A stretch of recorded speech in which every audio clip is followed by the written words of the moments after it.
Bismillahirrahmanirrahim. Bahtul Masail Senin 22 Rabiul Tsani 1442 Hijriah 7 September 2020 Masehi. Masalah Desember 7 Desember 2020 Masehi. Desember dan September sama saja. Masih di dunia. Masalah memberi tanda dan tato pada hewan. Memberi tanda atau tato pada hewan. Cap dengan besi panas dicap itu. Di sebagian peternakan seperti peternakan kuda, kelinci juga ya. Kelinci, apabila sapi juga biasanya, apabila hewan sudah terlatih dengan baik, maka hewan tersebut akan diberi tanda khusus seperti memberi tanda huruf K di tubuh kuda atau di telinga kelinci yang keduanya sudah terlatih. Pertanyaan, apakah hukum memberi tanda atau tato pada hewan sebagaimana deskripsi di atas? Hukumnya bagaimana, maksudnya apa? Bagaimana hukum memberi tanda atau tato pada hewan sebagaimana deskripsi di atas? Jawab diperinci, jika tandanya berada di wajah, maka hukumnya adalah haram. Karena ini menyakiti hewan, di samping itu pula itu wajah itu tempat yang paling mulia sebetulnya. Hewan pun juga yang paling mulia ya wajahnya juga.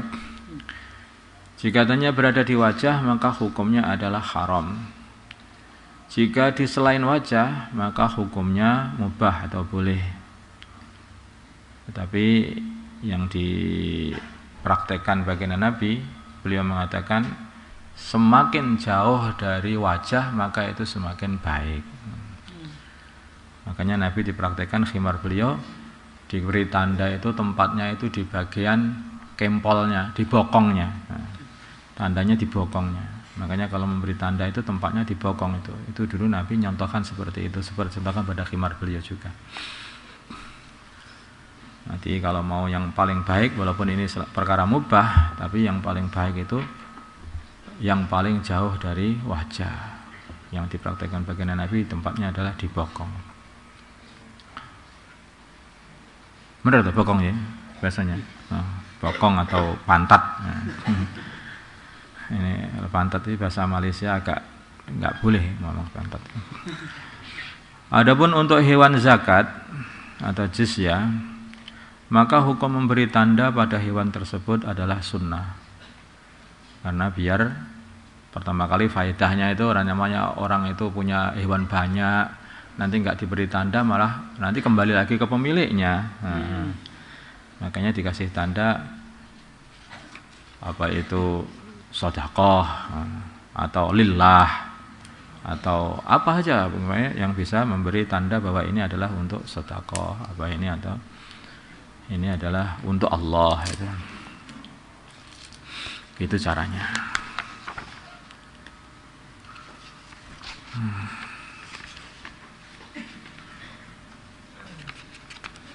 Nah kalau yang dikasih tanda manusia nggak boleh, ini kalau manusia nggak boleh.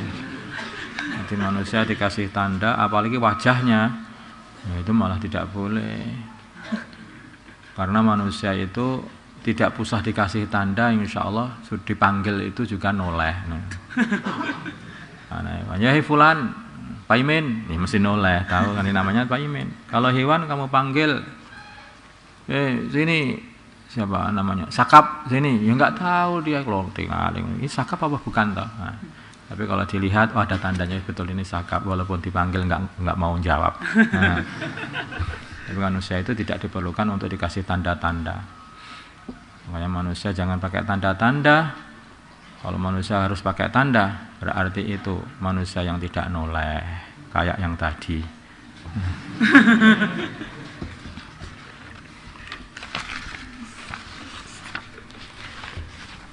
Dua, membunuh lalat dengan perekat.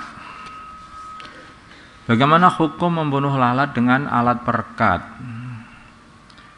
Pada dasarnya membunuh lalat adalah diperbolehkan karena termasuk hewan yang merugikan karena penebar penyakit. Tetapi Kalau membunuhnya dengan cara menyiksa maka tidak boleh.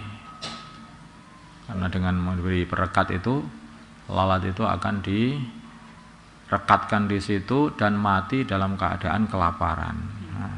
Pelan-pelan berobat dengan 1 jam, 2 hewan jam, undur-undur sampai mati lemes. Nanti ada hewan yang berjalannya itu mundur, bahaya.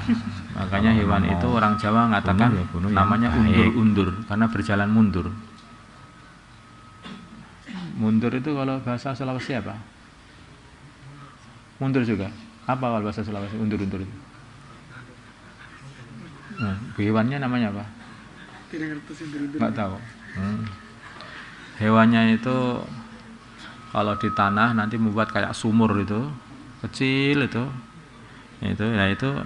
namanya undur-undur. Apa itu bahasa Indonesianya? Buat pusaran, pokoknya buat apa gitulah, kayak seperti pusaran gitu ya. Tapi dari debu ya, debunya di sana, di tanah itu. Tanah yang debu gembur itu. Bahasa kamu nggak tahu, kalau nggak tahu ya dengarkan aja, udah biasa. Undur-undur. Ada orang sakit komplikasi, maksudnya berbagai macam penyakit, dia mendapatkan berbagai macam penyakit. Dia sudah usaha untuk berobat dengan obat-obatan yang halal, tetapi belum sembuh juga. Bahkan dia sudah mempunyai hutang untuk biaya berobat.